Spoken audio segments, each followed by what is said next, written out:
This is Mike Smyth. Welcome to today's show, and we're going to kick the program off today by talking about BC Hydro and its smart meter program. Now, these smart meters are coming at you. Whether you want it or not, they're going to install a smart meter in your home. They're spending $1 billion to do it. Every home in BC is going to get a smart meter. Starting in July, they'll be installing these things all the way through next year.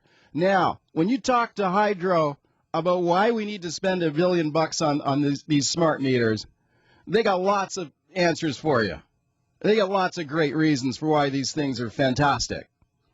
And they will look you in the eye, and they'll tell you that jacking up your hydro bill is not one of them. They will actually tell you that. This has got nothing to do with so-called time-of-use billing.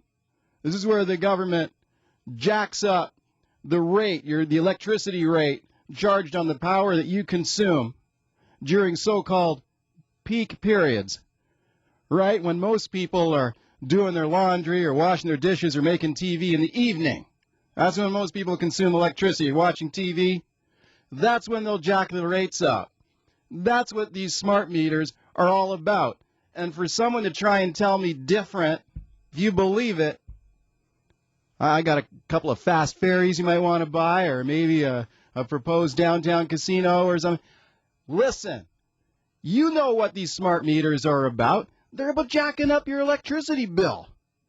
And if you think any different, you're very naive. That's what I say to BC Hydro. Let's talk to one of my favorite analysts on this topic. His name is Jim Quail. He's from the BC Public Interest Advocacy Center. Jim. Good afternoon, Mike. Hey, thanks for coming on. No problem. Let me tell you what's going on in California. I laughed at this one. This is hilarious because there are many reasons to be suspicious about these smart meters. I think the time of use billing is the big one.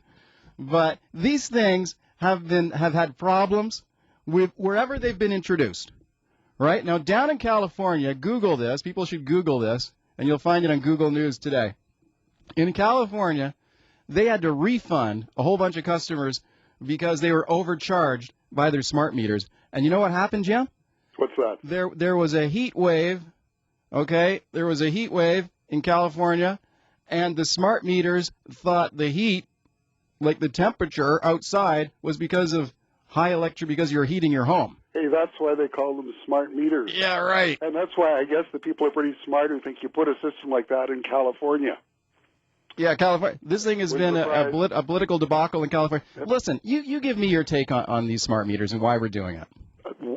Why this really, frankly, how this really, what's cooking in people's heads over there in Victoria and over at BC Hydro is beyond me.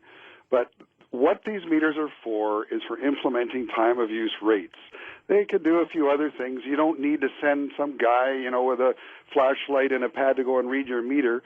There's only a couple hundred people who do that work, and you could, so they'll get laid off. You'd have a whole army of people to make it worth spending $1 billion, right? So that's not what it's about. It doesn't really save energy because you're still using the same amount of energy in your home. You're still doing your laundry. You're doing all of this stuff. What they want to do, though, is bring in time-of-use rates so they really nail you when you really need the power. And that's what they've done in other jurisdictions, right? That's exactly what they've done. Yeah. They did that in Ontario, and that's the reason for them. It's like the reason for a can opener is to open a can. You might do other things with it. You might use it to squash a bug, And a smart meter, the purpose of it is to track what time of day you're using electricity so you can have a rate based on that. That's why they were invented. Exactly. They brought this in Ontario, and there was a huge firestorm of political protest because everybody's rates went up. Big surprise. The government there started backpedaling and issued rebates and, just trying to keep people quiet because, the McGuinty government's in a lot of trouble. But this is a large part of it. They're in big trouble in California. They're in big trouble everywhere where they're doing it. But this is the reason for doing it.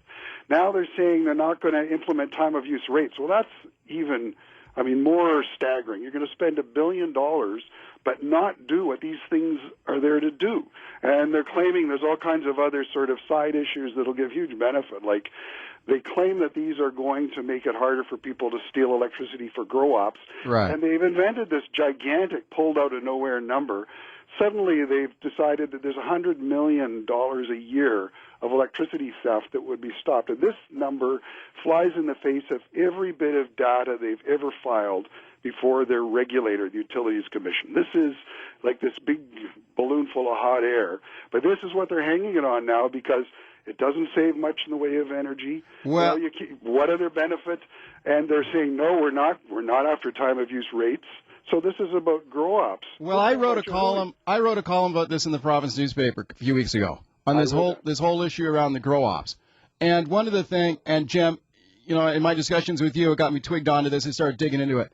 You know, they're saying, hey, these nasty marijuana growers out there, they're stealing $100 million worth of power a year, and these smart meters are going to put an end to that. It wasn't that long ago that BC Hydro was saying they were losing $12 million a year. That's right. To marijuana grow-ops. And then they said, just last year they said they were losing $30 million to grow-ops. Now all of a sudden, because they got to figure out some kind of way to grease the skids for these smart meters, they got to sell people on it, they got to butter people up, soften them up. All of a sudden, it's $100 million. It's $100 million, but at the same time they are saying this, just in February, and this was in your column too. It was an excellent column, by the way. They filed some information at the Commission that we dug out of them in a proceeding where they admitted that there hasn't been any real change in the amount of energy that's disappearing from the system through theft or other things like that. That has been a constant picture for years. So you try to add that up, it won't add up. They're just trying to find some way to gift wrap this idea to try to convince people to accept it. Okay, after I wrote that column, Rich Coleman, who's the Minister of Energy in BC, he wrote a letter to the editor. And he said, I'm looking at this letter right now, he said, the column speculates that BC Hydro is installing smart meters to introduce time-of-use billing. This is not true. This is what he says. They are not going to bring in this so-called time-of-use billing. Well, listen, now, Mike, you know what? I'll tell you what, Jim. If these guys spend $1 billion on these smart meters and they don't bring in time-of-use billing down the road, I'll take my hydro bill and I'll eat it. Yeah. Okay, I'll eat it on the air. I don't think you're likely to need to do that. I've been That's why I'm willing to make that bet. I'm not going to have to bring my salt shaker here to put it on my hydro bill and eat it on the air. Because you know that's what they're going to do. I've been tracking this issue for years from the get-go. They ran a little pilot project from the beginning. This is about time of use. They ran a little pilot project with little groups of volunteer customers who had these things in, various places at Campbell River and in Mission and other places. Some BC Hydro executives volunteered to have smart meters, and it was to try out a time of use rate structure. That is what this is about. It's a tool for time of use. Why don't they just say that? That's what they were saying until it blew up in McGuinty's face and it started to blow up in this government's face. And suddenly they're scrambling and they're making up other justifications and they're refusing to disclose what their, the basis is for their claims. We did a freedom of information request. What we got was a bunch of blacked out material. Wherever it had anything useful in it, they blacked it out. They're refusing to go public with these, the basis for these outlandish claims that they're making. Okay. There's people at BC Hydro, I am certain, are listening to this right now, and they're doing a slow burn. Oh, there he goes again about the smart meters. They follow me like bloodhounds. Oh, I know. I predict they'll want equal time on your show, and, but... You're public enemy number one over there. I'll tell you what, here's what we'll do. We'll take a break. We'll come back, and I'm going to get the phone lines going. Now, you tell me, I'm kind of a cynical guy. I realize that, but, hey, they're going to spend $1 billion on this stuff. These things are designed for time-of-use billing. You trying to give me some kind of snow job here that you're not going to bring in time-of-use billing down the road? I don't buy it. I don't buy it for 1 second.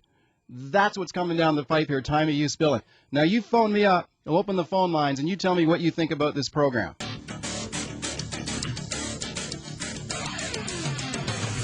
Welcome back. All right, the thing you got to remember about these smart meters is they not only know how much electricity you consume. I mean, the dumb meters do that now. They can tell exactly when you use the electricity. That's the point of a smart meter. They know precisely what time you're using that power. So that is the point of them, because they want to change the rates. They want to bring in time-of-use billing so that if you're using that electricity during a peak demand time, like in the evenings, they'll charge you more. They'll charge you more. That's what's coming down the pike. My guest is Jim Quail. It's 604-280-9898, toll-free 1-877-399-9898, star 9898 in your cell. Let's go to Gordon on the open line. Hi. Pat, good morning. Thank you for taking my call. Just Sure. a quick one. I was at a security conference in the United States roughly a year ago dealing with these smart meters, and these meters have been cracked by hackers. So I would like to know what security procedures are in place. Secondly, protecting my personal information, because it's a two-way communication channel these meters are using. Okay, well, BC Hydro will tell you that these things are foolproof, right, Jim? Just like the Sony PlayStation and all that. Pretty much, and they're going to spend millions and millions and millions more of our dollars sort of chasing one step behind the hackers. It's like the updates you get to your operating software every week. You know, they're always trying to stay just a step behind the hackers, and this is a big problem. But you know what the answer is? It's trust us. If we throw enough of your money at this, trust us, it's not a problem. I don't trust them at all for that. Neither do I. They'll be able to hack this. I mean, you had foreign hackers were able to hack into the Department of Foreign Affairs in Ottawa. That's right. Right? I mean, the Defense Department got hacked. Huh? So you're trying to tell me BC Hydro is not going to get hacked? Come on, let's go to Ken on the open line. Hi. Yeah, hi, Mike. Yeah. I don't believe them, because when they bought in that two-tier hydro billing we're paying now, they said the only difference between the rates would be about 15%. Well, it's actually close to like 35 or 40%. They said a family of four could, stay under what they allowed you, which is impossible. So these guys are just lying through the teeth. It's like, they're going to bring this in, and like you say, you won't have to eat your hydro bill, because I guarantee you within a year it'll be in. Yeah, I was legal counsel representing consumers in that proceeding where they went for this two-tiered rate, and it's done exactly what we predicted. We tried to stop it. The government wanted it. Hydro was determined, and the commission was determined. But if you've got electric heat for your space heating or your water heating in your home, you are getting skinned alive, because very soon you trip into the higher rate for the balance of your billing period, every 2-month period. And once you're in that territory, you are paying through the nose every time you use electricity, and it's not like you can avoid it. You can only turn down the thermostat so far in your home before you get pneumonia. You go through a cold winter, you're going to use electricity, and they are skinning you alive. Okay, 604-280-9898. Let's go to Chris on the open line. Hi. Hi. Yeah, hi. Anyways, I think that, the more stringent they are, with the laws, the higher the risk, the bigger the payoff. And, people are willing to pay the higher bill because the cash crop that's involved with the marijuana trade, right? It's huge, But at the same time, you see that everyone's got something going on there anyhow. But I think more restrictions is just going to make it, it's not going to do anything. Okay. Yeah, I'll tell you a couple of things. First of all, they've had these smart meters, they've been installed for quite a long time now in a lot of California, and they have electricity theft there. I mean, it hasn't stopped it there. Another thing is, if the